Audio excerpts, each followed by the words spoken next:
Hello, everyone. I'm Teacher Mike, and this is the third episode of my new podcast, English Conversations with Teacher Mike. On this podcast, I have conversations with English learners, English teachers, and other people who speak English so that you can practice listening to real English conversations while also learning new ideas that you can use to improve your own English.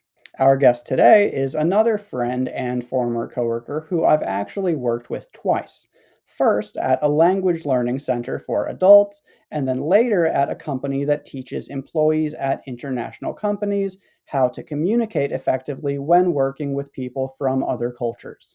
Right now, however, he's the head of training programs at a company called B Tools and teaches a public speaking course at Thailand's Mahidol University. He's also a very successful language learner, with his second language being Thai, the language that they speak in Thailand. So, Ben, welcome to the podcast, and thank you for taking the time out of your evening to do this with me.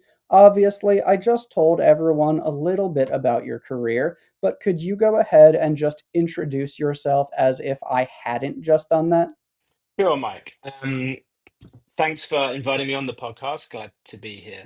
Um, so I'm a British English teacher originally, and as you know, like yourself, I moved over to Thailand and started teaching English in companies and schools. Um, since then, I've been a teacher trainer, so I trained teachers that came to Thailand to do their TEFL course. Um, During that, I would teach them how to teach English.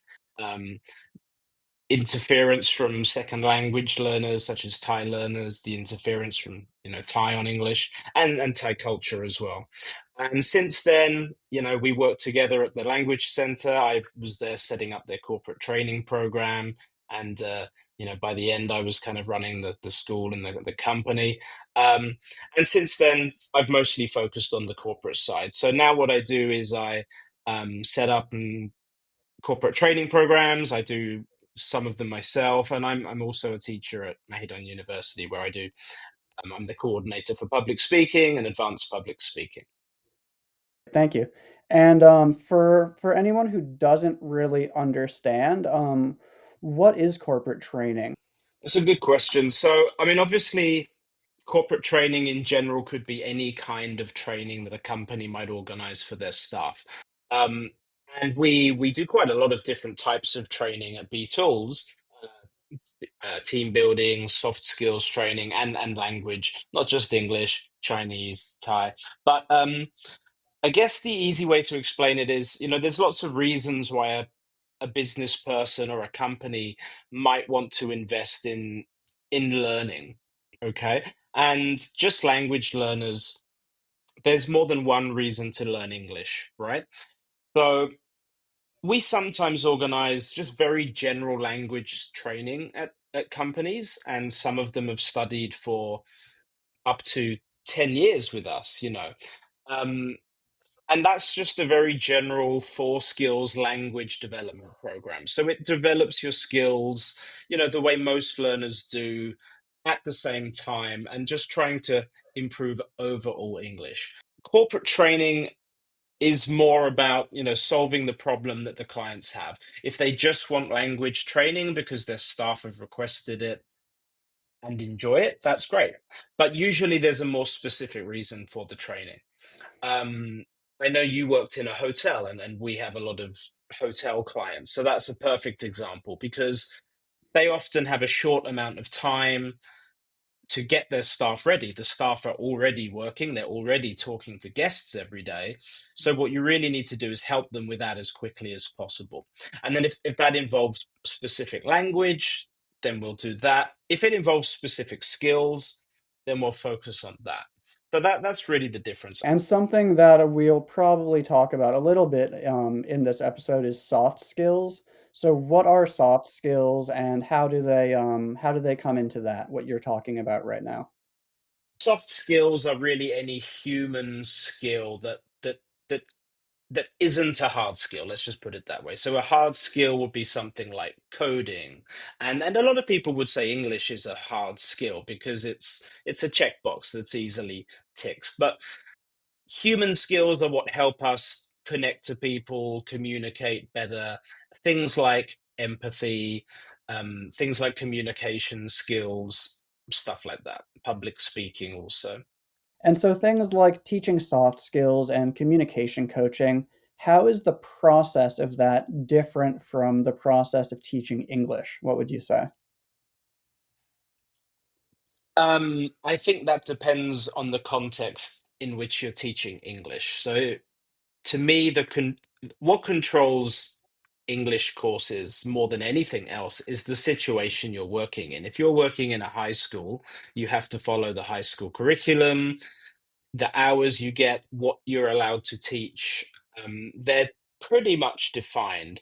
And curriculums around the world aren't all the same, but English curriculums are going to be based usually on vocabulary and grammar goals because that's an easier way to sort of, organize it by level or whatever. But if you're learning English as an adult and you're learning English for a reason, that is, because you work and you use English, and right now you're not comfortable with the level of your English, then you should probably focus more specifically on what you need. But that doesn't mean that every adult learner that has a job has to learn those kinds of skills. They could learn general English as well, and I have to say, if you don't learn general English and you only learn soft skills, or public speaking or whatever, there might still be gaps that need to be fixed. A better example might be like if you're trying to pass a TOEIC, for example, you're trying to get a good TOEIC score because your company needs you to get a certain level. You can focus on the skills of the exam, but if you don't also improve your general English, you're not going to suddenly jump up 3 levels, right? Yeah, that's a great point. So obviously, both of them are really important because you need communication skills to communicate, but you also need the English skills. And if you have one, but you don't have the other one, you're never really going to be able to communicate as effectively as you want to. And another thing is that the English skills, although they can be really important, one thing that I noticed at the hotel was that sometimes I could teach staff to say something that was really correct, sounded really nice, and they could remember it. But then when I'd go observe them at their stations during the workday, they wouldn't be using the language. And I'd ask them like, "Hey, I trained you to do this. You did it really well in the practice. What's going on?" And they tell me, teacher, the guests in the hotel, their English isn't good enough. If I say it the correct way, they don't understand what I'm saying. So I have to say it in the incorrect way. So another thing to remember is really like, even if your English isn't perfect, that's fine because in some situations, the more important thing is just your ability to communicate and make the other person feel comfortable. Exactly. And I mean, one of the reasons that I've done so much communication skills and public speaking training is because, and this is something I should have mentioned earlier, maybe, but I think what one of the most important services someone like us as a corporate training provider would offer is the diagnostic, is the needs analysis. So we will talk to human resources, maybe some senior management, and ask them what problems their staff are having, but they don't necessarily know what the solutions are. And something I've seen a lot, especially with, say, tech companies, is a great example.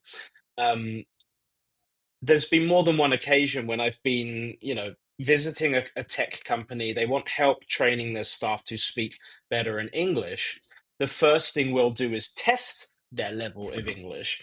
And I had this one case where the entire team were B2 level, a couple of B1s. If you are at a B2 level, that's a pretty good target for a company to have to get their English level up to. Um, so I had to say to them straight away, there is not a problem with anybody's English here at the company. The problem that you might be noticing is that they're not communicating well with you. and you're translating that to an English language problem, which it often isn't. Exactly, good point. So that actually leads us really well into my next question that I wanted to ask, which is if someone already has a pretty good level of English, so let's say B2, which is like upper intermediate, if someone already has an upper intermediate level of English, what do you think is usually going to be more important? Further improving their English or working on their overall communication skills? Well, that will depend on the person, their needs, and what they enjoy. If you like learning English, if it's a hobby of yours and building your vocabulary through reading or watching movies or talking to new friends is something you enjoy and that's why you learn English in the first place, then great, just keep going. But if you're learning English, especially for work, but if you're learning English to communicate with people and you think you have issues with that or you could be better at that, um, then I think that's a good plan. So I would say in business, probably once you get to even a B1 level, you should be considering what other skills would help you communicate effectively. But I don't think you should stop learning general English either. Okay, yeah, I fully agree with that answer. And yeah, there's no one size fits all. There's nothing that's always going to work for everyone. Obviously, anything that you're trying to improve, no one is the same. No one has the same experiences. No one has exactly the same situation. No one has exactly the same goals. So yeah, okay, great, great, great. Let's go to our next question, which is could you explain to everyone the difference between high context cultures and low context cultures? And also give some examples of countries that are high context cultures and countries that are low context cultures for anyone who does not know about this.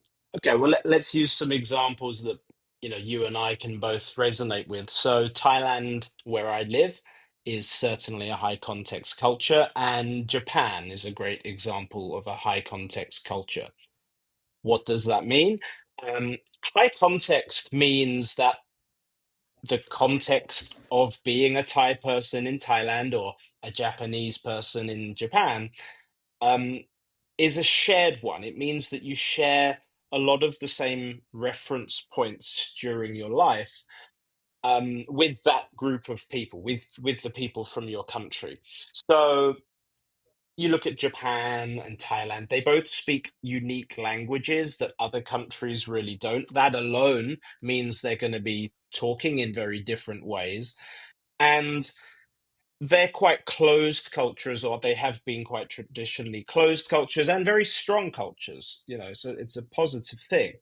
Um, but what that means is that if you are an outsider from that culture, you don't share any of those reference points, and it's going to be hard to communicate with them, possibly.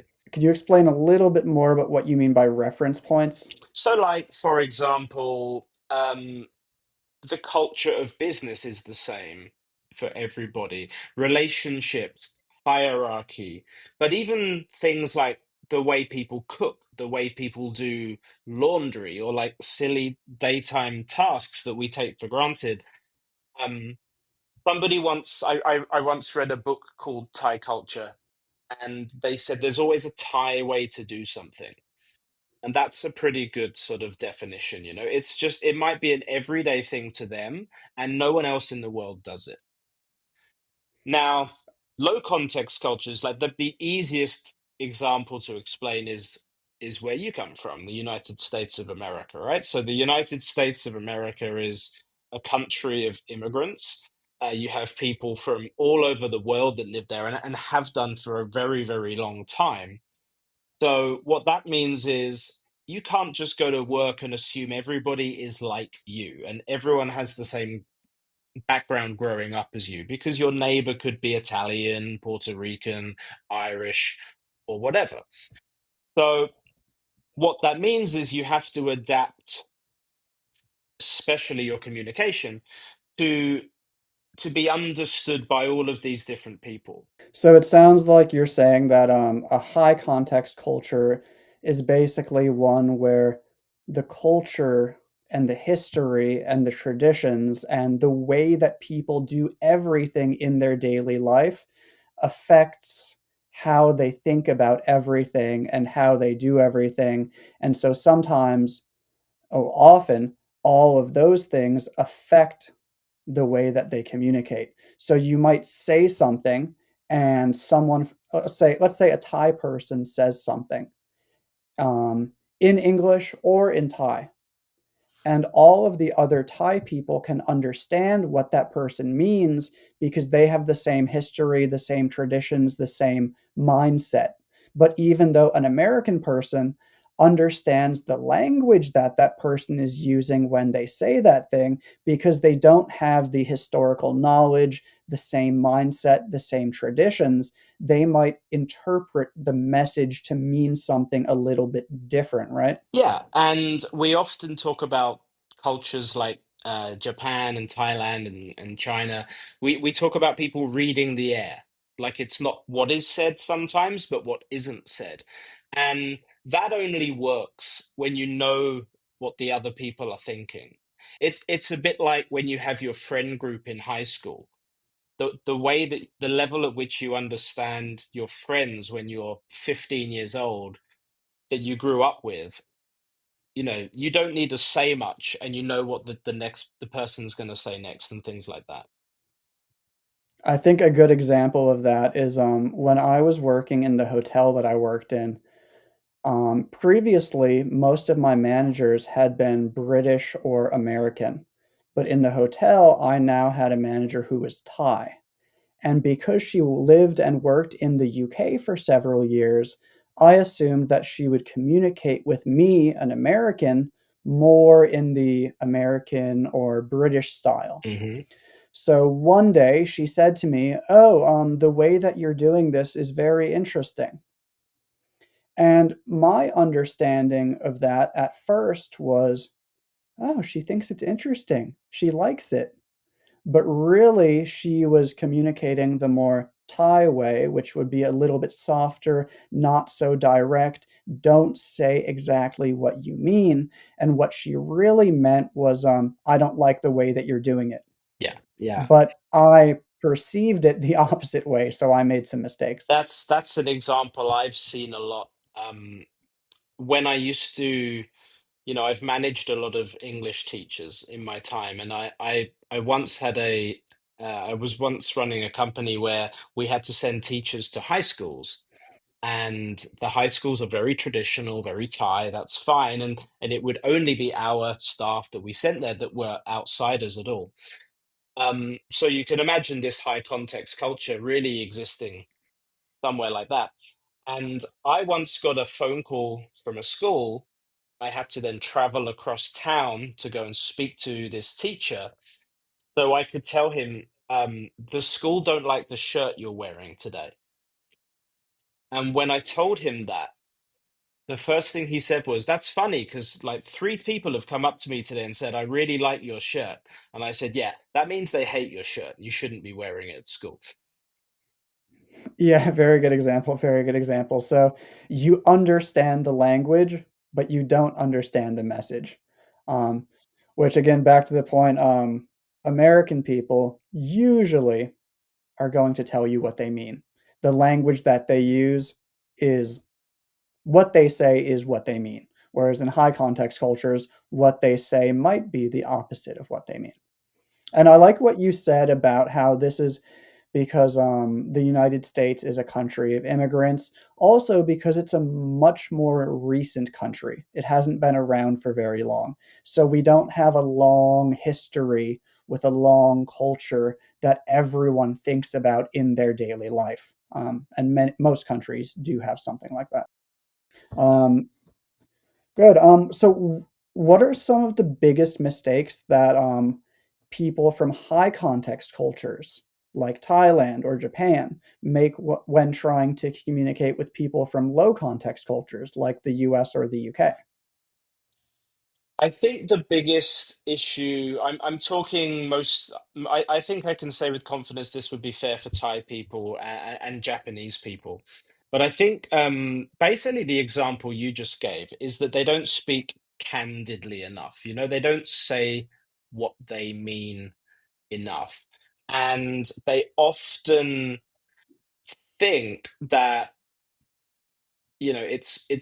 because harmony is important, right? And the relationships and the community they're in are always important. They want to preserve that, and that's a good thing to do as well. But I think in business especially, and especially nowadays in the age of technology, digitalization, business is much more global now. And I think holding on to your own culture and saying, we do things a bit more slowly here, or we do things a bit more differently here, it doesn't really work as well when you're trying to, exist online or, around the world. So I think learning to speak candidly is important. But what's interesting is you gave an example of sometimes, a Thai person or a Japanese person, a Chinese person, they might study or work abroad for a couple of years and return home. And often you would see that they become a bit more Western culturally or in the way they communicate. But sometimes I find that people from high context cultures, when they try to work in a way that is appropriate to lower context cultures, they often overcorrect. So they feel they have to be very, very direct all of the time. Um, if you were to compare the way British people and American people speak when they work with each other the first time, they make mistakes too. They misunderstand each other too. And I used to find when I spoke to Americans that they often found what I said to be too strong or too sarcastic, for example. So you should be candid, but that doesn't mean you have to be rude to everyone. You still need to speak politely. So who would you say is generally more direct then? Americans or Brits? Because what you said is that when you would say things, Americans would perceive them as too sarcastic or maybe too strong, but in general, Americans usually are a bit more direct, right? So what I've found, I mean, if you look on the scale, yeah, well, Americans certainly consider Brits to be indirect. I don't think Brits consider themselves to be indirect, though. But I think with us, we have very nuanced language. We have a long history of, comedy and things like that. And I think in the UK, you can be as direct as you want as long as you say it the right way. You can be polite, you can be funny, and if you get it right, you can say what you want. But I find Americans, although you can be direct, they can be quite sensitive in a way that I'm not used to. So to me, that still means I have to potentially soften what I'm going to say. But we're pretty similar overall, I would say. Exactly like Ben said, we are very similar overall, but there are also lots of small differences in how we communicate. So, again, learning the language is important, but learning about different cultures is also important. However, if I'm teaching someone or if I'm training someone to work at an international company and they come from a high context culture like Thailand or Japan, I wouldn't focus too much on the differences between the US and the UK because, in general, what's more important is getting them to shift from the high context style of communication to a slightly lower one instead of focusing on the really, really small details. Because overall, just the shift between high and low is really probably the most important thing. Yeah, I would agree with that. If I'm teaching um, any type of cultural training, whether it be to a Thai person working with foreigners or an expat who's just arrived in Thailand, um, we tend to start with the communication side because that's likely to be their biggest hurdle, the biggest challenge. And I think it's the most significant. You have to start with there before with that before you realize, the other cultural issues, I think. Okay, and so we've talked about communication differences between the US and the UK, but what about language differences? Do you see a big difference in the English that we use, and how important do you think accents are? Things like this. I think that you have to realize, first of all, that most people that speak English are neither British or American, nor are they speaking with one of only two versions of English. Like you said in the hotel, a lot of people learn English and then use it to speak to other Thai people or people from around the world.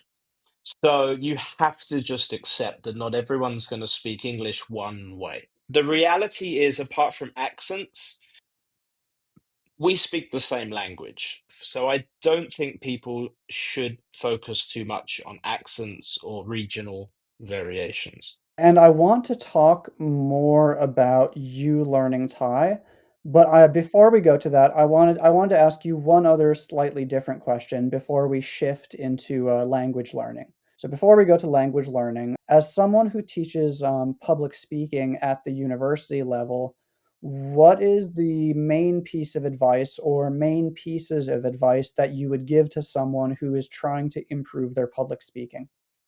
Okay, so I think the two biggest challenges in general, and this doesn't apply to university any more than an adult um, at a business, it's very, very similar. But I would say the biggest two challenges, first of all, are nervousness. Some people are just nervous standing up in front of a crowd. It's a natural thing. We have evolved to be nervous of, opening ourselves up in front of people for good reason. What's the solution to that? I mean, you'll know this from being a social media celebrity, is that people probably think you're really confident because you speak online a lot. But were you before you started speaking online? Maybe not. No, I'm still not. You're still not, I'm right? still not. I do this because it's my job and I have experience doing it, but that doesn't affect who I actually am, yeah. Right. But at the end of the day, if you want to be confident as a speaker, you have to look confident as a speaker. And the way you do that is you just do that. And I don't know how else to say that other than, if you want to be confident, just pretend to be confident, act confidently, and be confident in your speech, and you'll probably relax and get used to that with experience. Now, the second thing I think is the most important, especially for language learners, but it's not exclusive to language learners, is people try to say too much or prepare too much when they speak. And again, you'll have good experience with this. If you try to read a really long script from memory, and I've done this myself. A lot of the public speaking I've done has been in Thai. And if I'm introducing my company, myself, talking about, learning and development in Thai, I can do that fairly easily. I'll make mistakes, but I'm quite confident talking about it. But I remember one time I had to give a speech at some hotel conference, and I asked a colleague of ours, an old friend of ours, to help me write the speech so it would be really beautiful and formal. And it was really hard. I kind of stopped halfway and just went to my normal speech because it was much more natural. And what's happening there is that's not effective two-way communication. So people forget public speaking is just communicating with people. And it's not always on a stage, it's not always at a podium, it can be in a meeting. But even if you are at a podium speaking to someone publicly, it's still supposed to be two-way communication. How do you communicate two ways with someone who isn't replying to you? Well, you need feedback on what you're saying. You need to deliver your message and you need to see that that person has understood it. So the only way you can do that is by really reducing your message to like one clear idea at a time. And if you can deliver one clear idea at a time, your language skills don't matter that much. You can just say a short idea. But saying one idea, it's much easier to be yourself, to be authentic, and then you can use your voice and your gestures to enhance the message. But you have to connect with that message first. So keep it simple is really a good trick. Okay, that's really interesting, and I didn't have any idea about, how you were going to answer that question, so that's interesting to hear you say that, and that really resonates with me. I really understand what you mean when you say that, because I'm just thinking about how I do my social media stuff. And a lot of my videos, I'm very like kind of boring and slow and not very human because I've been focused on I need to present this message perfectly. And in my situation, it's a little bit different because I'm talking to language learners and I want them to understand these difficult ideas that maybe they've never heard before. So sometimes it's better to have the really perfect language in that type of teaching situation. But yeah, what you said about communication, a lot of it is just getting people to understand the simple ideas, being yourself, using your own language, and keeping it simple. And that's kind of what I'm trying to do now with my podcast and also with my live lessons is just be myself and say the things that I want to say in a way that is simple instead of trying to be really perfect and give lots of difficult information. So yeah, that makes sense to me. Exactly. And there's good research on this as well. This was something I use it a lot in public speaking classes, but it actually is something that I used to use as a teacher trainer.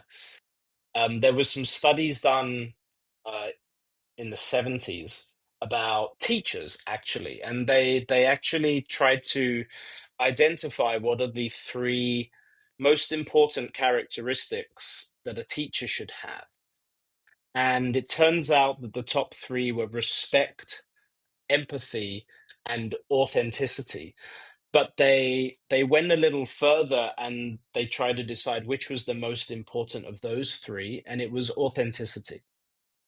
So if you're trying to speak and someone else or AI has written your speech and it's not your words, you're not going to do it as authentically as you do if you think of it yourself. And one thing I want to add on to that for language learners is that saying the thing that you want to say imperfectly is usually going to be more effective than saying something perfectly that isn't in your own words. So don't worry about a few grammar mistakes. Don't worry about the perfect language. Say it the way that you can say it, the way that you want to say it. And usually that's going to have a better effect than just trying to say it perfectly, but not being yourself, not being a real human. Right. And I mean, there's a good reason why when I teach public speaking, we really don't grade them much on grammar or vocabulary.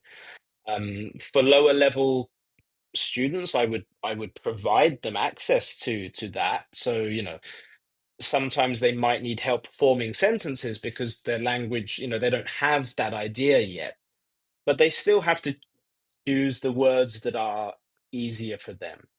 Exactly. And so use the words that are easier for you. If anyone's ever in a situation where you're not sure, ooh, what's the best way to say this? Just say it. Use the language that you have. Just things don't need to be perfect. Things don't need to be amazing. Your main goal should always be to communicate a message. Doesn't need to be perfect. You will continue improving later.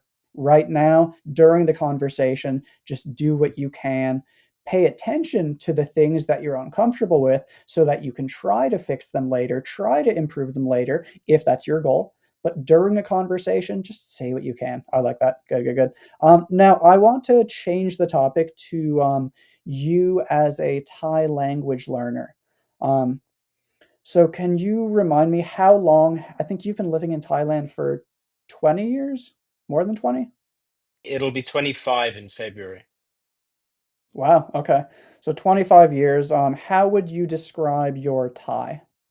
I would say my Thai is probably B2. Um, Depending on the day, depending on certain skills, on a good day you feel more fluent, on a bad day you might be stuck for words or, depending on the situation. But I'm pretty fluent in most situations. I don't really need any assistance or anything. But like you were saying just now, I sometimes use slightly less formal vocabulary. I make the odd mistake, but yeah, I'd say B2 might be a good way to describe it.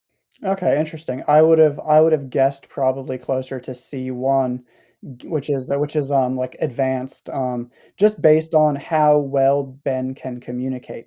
So one thing I want people to understand from this is that Ben has been living in Thailand for 25 years, working closely with Thai people the whole time, and he is still saying that he is at a upper intermediate level, not yet 100% advanced.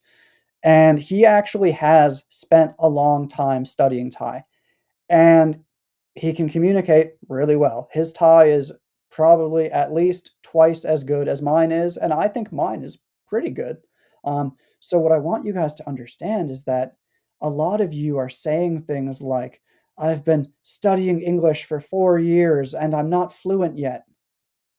Yeah, completely normal. That's completely normal, and people are just so impatient.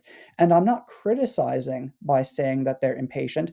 I just want you to understand that you see these courses promising that you'll be fluent in 3 months, promising that you'll be fluent in 1 year, and 99% of the time that is a lie, and you need to switch your mindset. Learning a language takes time.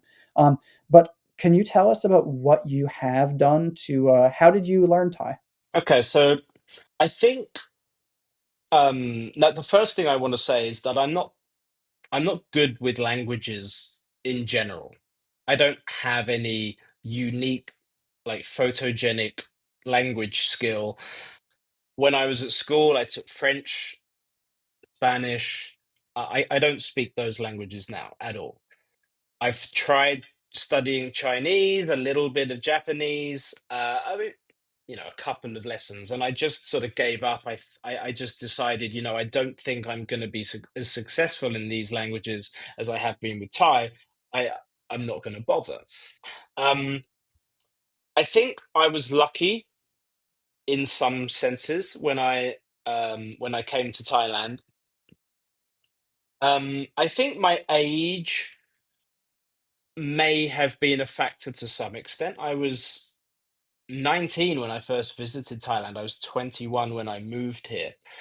I don't think that my brain was really any better then than it is now, but I just think when you're younger, you have less responsibilities, you're not as busy, you have more, and this was, pre-social media and stuff like that. Less distractions, I guess.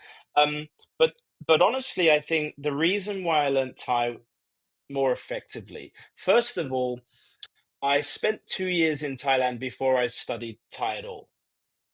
I had been here 2 years and could speak very little Thai. I lived on the island of Koh Samui first in the south of Thailand, and it kind of wasn't necessary. Um, and then when I moved to Bangkok and I started teaching English and working with Thai people and like traveling around Bangkok, I realized that it would be much more useful for me to learn Thai. And then I think it's a combination of because I've been listening, so I've been listening a lot. And I think when I did make the jump to start learning Thai, I think it was just a tiny bit easier in that beginner stage, which I think motivates you to keep going. But ultimately, why did I get from there to fluency? Because I was interested in Thai, because I learned it all day, every day by myself in a variety of ways. And I studied as well. I took 6 months off of work and I studied sort of every day for 6 months. Having said that, I could read and write and everything before that. So I'd done most of it more slowly. But it took me So the Thai course that I did take for 6 months, it was like an intensive 6 months program. And when I started it, I was at level 5. But what that means is everyone else in the room had been studying Thai for 4 months, and I had been studying Thai at that point for 3 to 4 years, maybe, with some differences. They could read and write too, but maybe their vocabulary was lower than mine, and their pronunciation maybe wasn't as same as mine. But yeah, I would say it was because I was interested in it. I practiced it. Um, And then in my life, I used it because as soon as I could speak Thai more fluently, I was using it at work. So I think it was like a natural journey for me, but I still spent many years and a lot of time and money doing it as well. One thing I will say is, although my journey was kind of natural, it was still really hard in the first couple of years to find lots and lots of genuine opportunities to speak Thai. So yeah, you can go to the market and you can buy a kilo of fruit, but that's a really simple conversation and it's not going to last very long. And you'll just repeat that conversation every time you go to the market. So you might feel like, oh, it's like I can play a song on the guitar. Yeah, but you're just playing the same song every day. That's not going to develop all of your technique or your skills. So I found it very difficult in the early stage when I was a beginner to find opportunities to use Thai. So I would literally, and I know you've talked about doing this before, I would be sat on the bus. I'd just be observing people, and I would think to myself, well, what if I was in that position and I wanted to say this? How do I say that? And if I didn't know how to say that, I would try and work it out, and I would check somehow, is that how you would say this or something like that? I would listen to music. I would listen to Thai songs. I would, even when I was studying from this book, I would also download some software and try that out as well. So I was doing everything at the same time, but also using it as well. And at the end of the day, once you get to the point when you can use it, that's really the most important thing. The thing that you said about sitting on the bus and looking around and thinking about what would I say in that situation? What would I say in this situation? Um, this might be me being like maybe a little bit OCD or a little bit ADHD or something, but I do that in English. Like I have thoughts running through my head all the time in English. Oh, I want to say this to this person. I might say this to this person. When I get home, I want to say this. And if you don't do that naturally, like I do it naturally, I can't stop doing it. It's really annoying. But if you aren't doing that at all, I recommend starting trying to do it. Anytime that you are anywhere, just look around and think, what could I say to that person? What could I say to this person? What do I call that thing? What does that thing do? Doing this in English because you're checking whether or not you have the vocabulary and the sentence structures to use in that situation. So even if you don't have people to speak to, you can still start developing the habit of creating sentences. And creating sentences is important because it tells you whether or not you have the language. And when you find out that you don't have that language, then you go learn it. And that's one of the best ways to improve by yourself. This is one of the things that I recommend in my ebook, which is about how to practice speaking by yourself. It's also something I recommend in my ebook about how to learn to think in English, because that really is one of the main things that you need to do to learn to think in English is practice creating sentences in your head all day, every day. Yeah, that's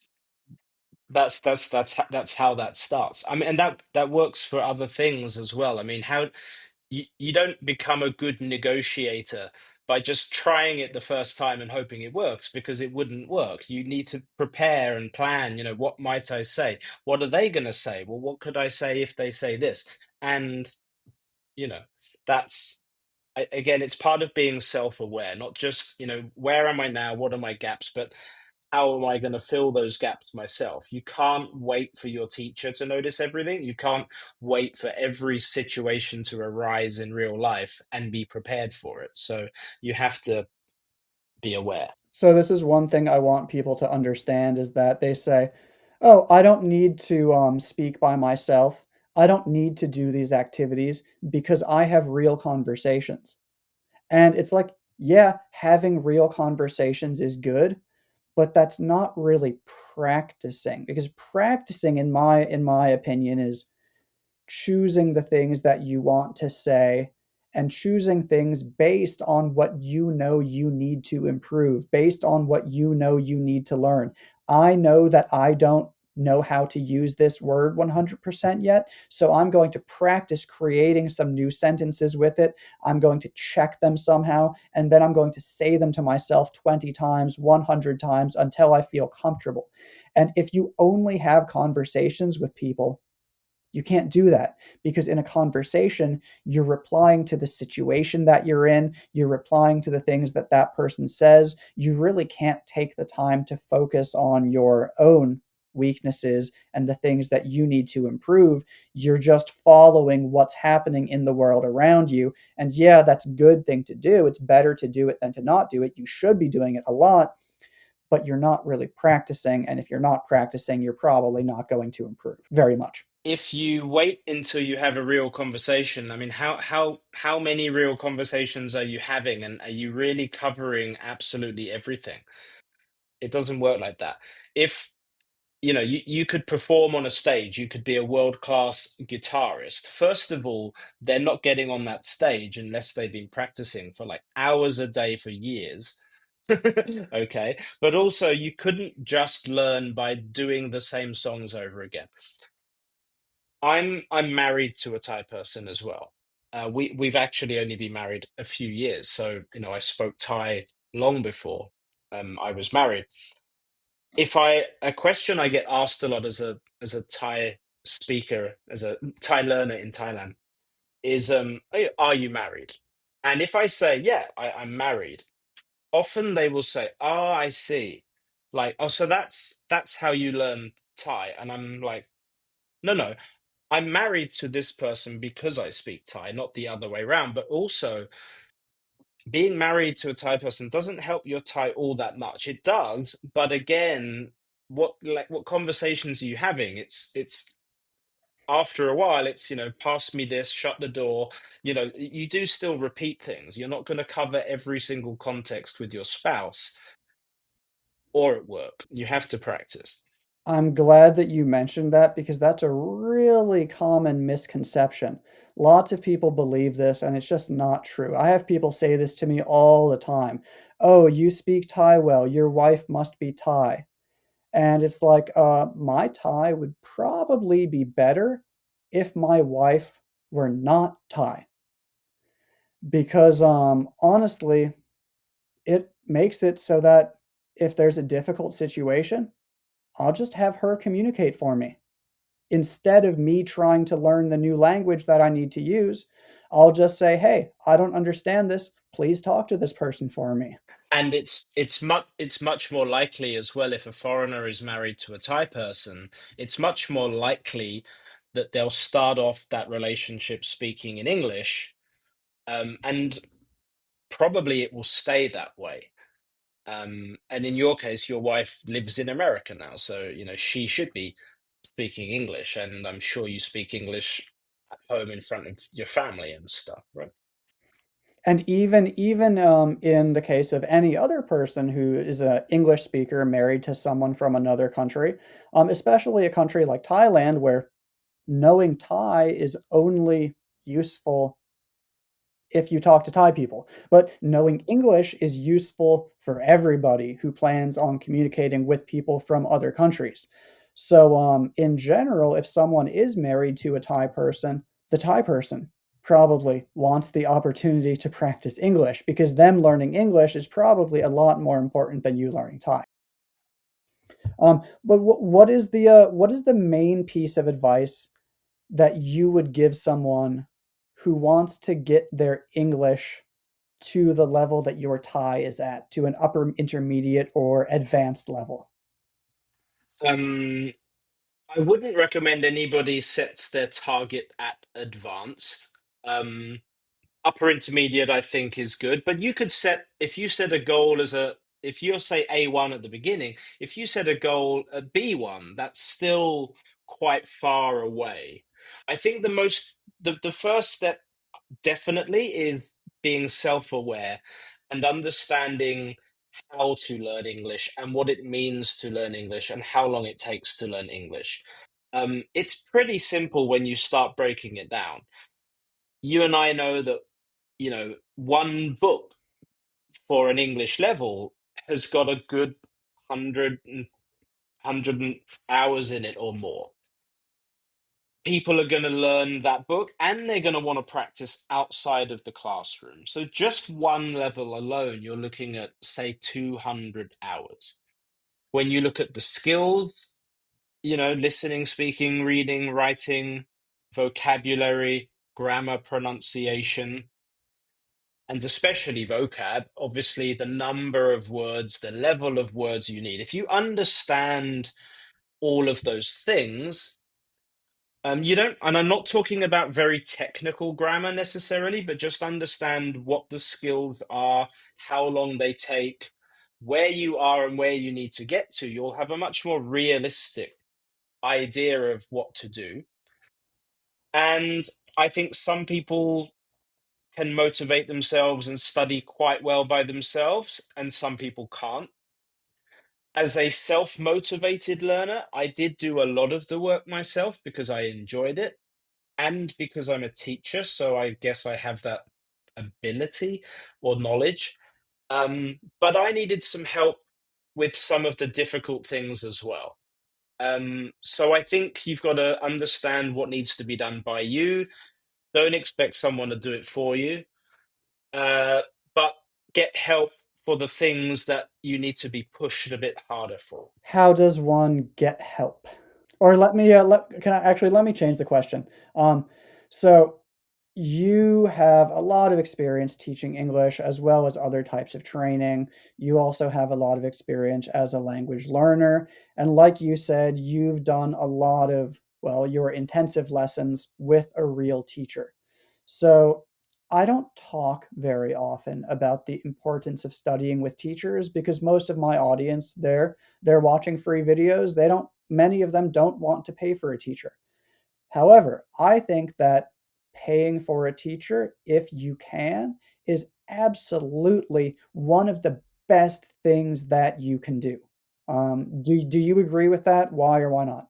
I definitely agree with that. What's interesting is I've had a lot of bad teachers. Um, when I was studying by myself, um, most of that was me, but I was still a lot of the time taking lessons. But if you put that into context, I was having before I took the full-time course, I was studying sometimes nothing. I would have gaps between teachers, but when I did have a teacher, I would probably study 4 hours a week with them. And that was a small amount of the practice I was doing. I was doing a lot more by myself.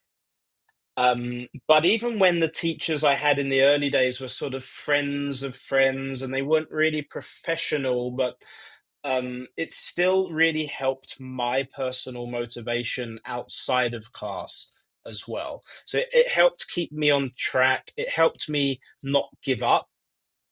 Um, but I still then actually learned a lot more without the teacher.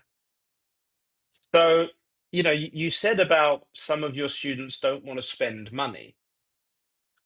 Even if you had like 1 hour a week with a teacher, they are definitely not going to help you by themselves to get to a whole other level of English anytime soon. But they might help you enough to motivate you to do the rest yourself, or to at least not waste time being stagnant, if that makes sense. Oh, I like that answer. For anyone who doesn't know, stagnant basically means not moving, not improving.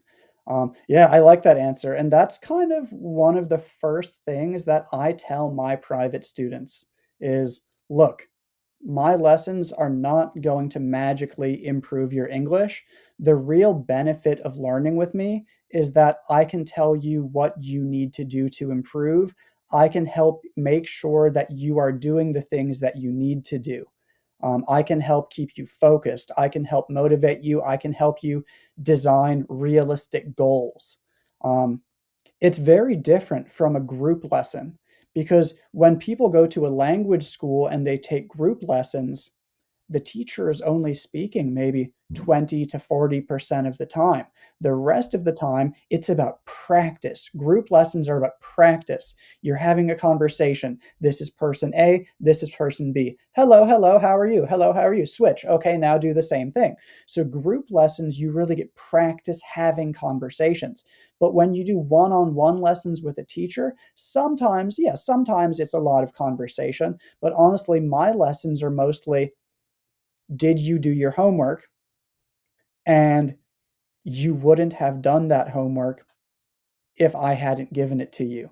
So the main benefit I see for my private students is that I make sure that they know what to do in the time that I'm not with them. I ask them, okay, tell me about the last 6 days. I haven't seen you in 6 days. How many of those days did you study? Did you do step one that I told you to do? Did you do step two? Okay, why didn't you do that? Let's think about this. Oh, someone knocked on your door at that time. Maybe you should put a sign on your door that says, I'm studying English, don't bother me. So for me, my lessons are really more like coaching. Like I'm telling you, this is what you need to do because lots of English learners don't know what they should be doing. So they're just doing random things that don't even make sense. One of the things they say about one of the techniques they say with coaching is coach the person, not the problem. Um, yeah, you could give them some advices on how to do this and how to do that, but at the end of the day, if you never get their mindset at a place where they're enjoying the process and understand the process, it probably won't work that well. Now, if somebody's younger, if somebody's got a lot of time, I would honestly recommend just joining a group class, joining an intensive class, like studying a large number of hours, because actually that's just the quickest and easiest way to get past all of that. People often say you should start studying language when you're young. I agree with that, but not for the same reasons that people think.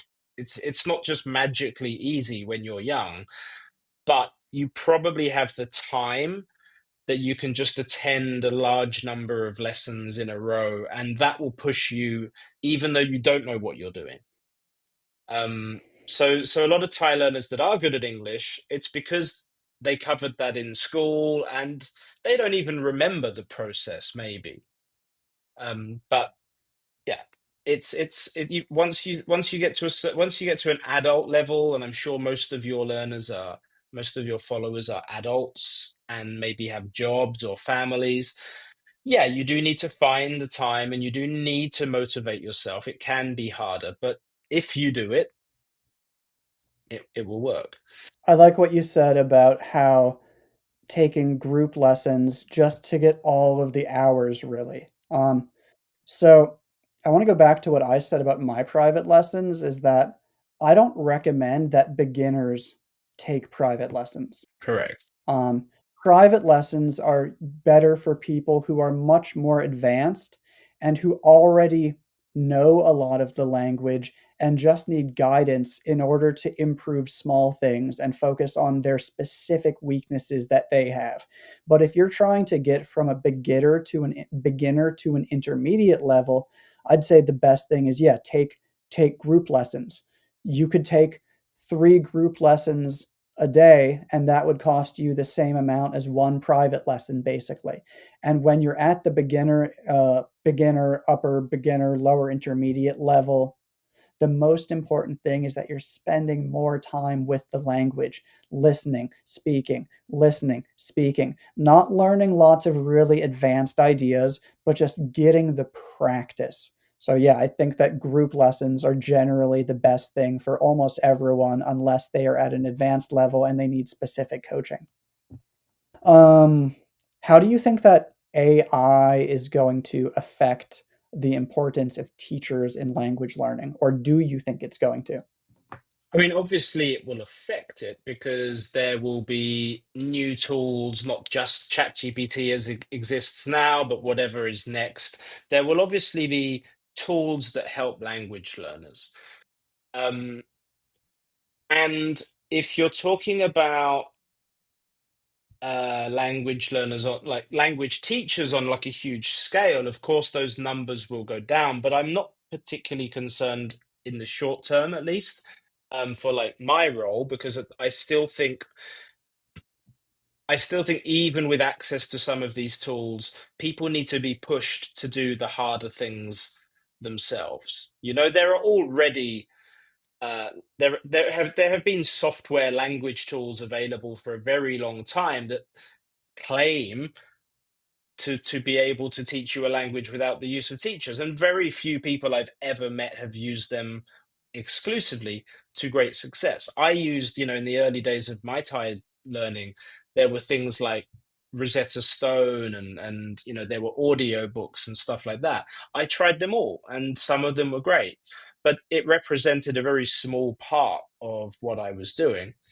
Um, I use AI a lot. It helps me spend less time developing content and courses for my learners. But certainly at the moment, I still feel that the facilitation is necessary, and I don't think children should be learning from AI anytime soon. So I don't think it's going to affect teaching in schools, other than making it easier for educators to do it.